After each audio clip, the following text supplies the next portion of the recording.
Few people know this story, and the great scientist and inventor Nikola Tesla himself was not eager to reveal it. He mentioned it only once, talking to Mark Twain, his close friend and famous American writer. It is known that Nikola Tesla was an amazing and extraordinary person. He was often called eccentric. Since childhood, he experienced mysterious visions and unusual hallucinations. Tesla slept only 2 hours a day and claimed that the source of his inventions were visions or dreams.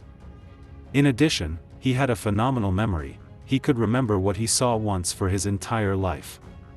In 1907, despite his talents, Tesla had financial difficulties, including debts for living in the hotel where he lived at the time.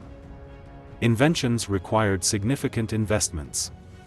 Tesla was such an unusual person that he would sometimes secretly go to Wardenclyffe, connect a high-frequency device to his head and pass a huge voltage through his brain.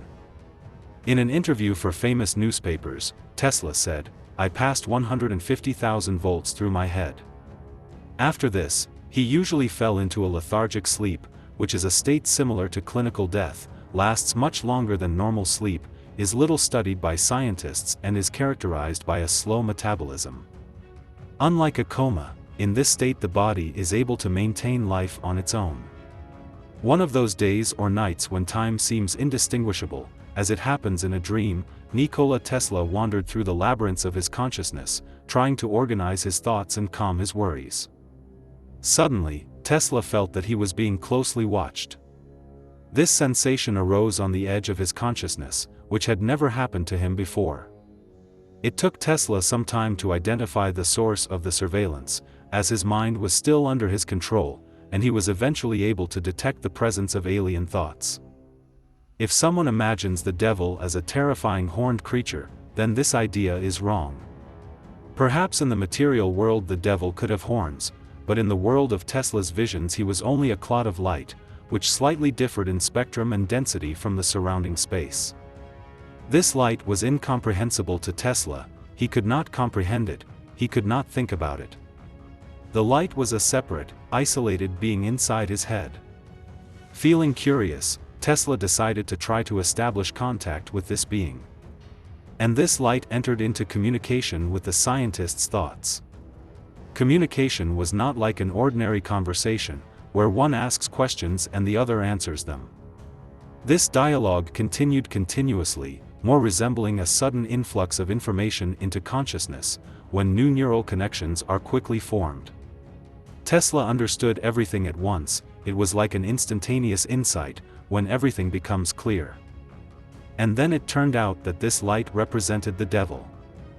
And here is what the devil said about himself. He was one of God's angels, charged with watching over life on earth, and the devil did not act as an adversary to the Creator. The idea that anyone could oppose God turned out to be an incredible delusion. The devil was fulfilling his assigned role, performing tasks assigned to him outside the immediate vicinity of the Creator's throne. These duties weighed on him, bringing him sadness, but also a slight sense of interest in those who sought to understand God's plan by leaving their bodies in such an unusual way. The devil was accustomed to meeting so-called travelers who reached this state, perhaps some kind of astral plane, through long meditations and strict fasts that pacified the physical body. The devil and Tesla studied each other. One could say that their minds merged to some extent. Perhaps this adversary of the Creator, the father of lies, was simply lying to Tesla about his unwillingness to oppose God.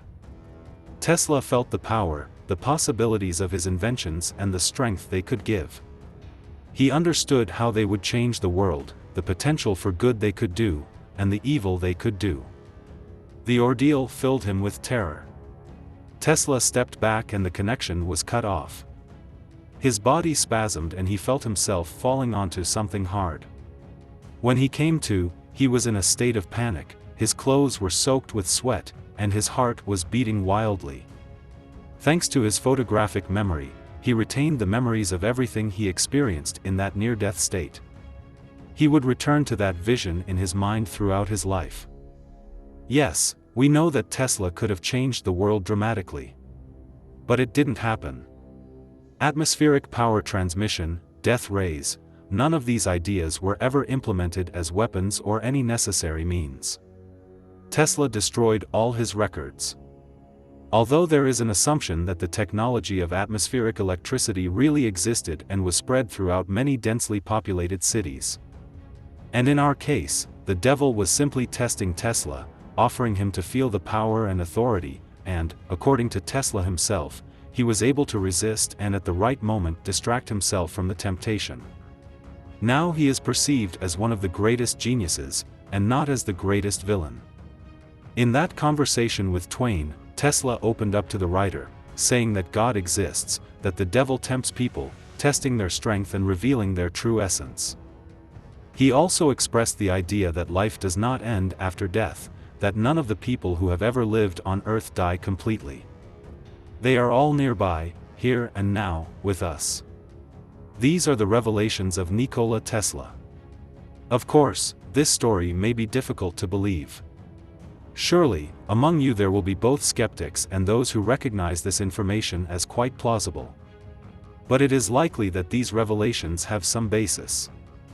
After all, most of humanity's troubles are committed by human hands, and no one forces us to do bad things, such as throw an empty can on the sidewalk or walk past a hungry dog.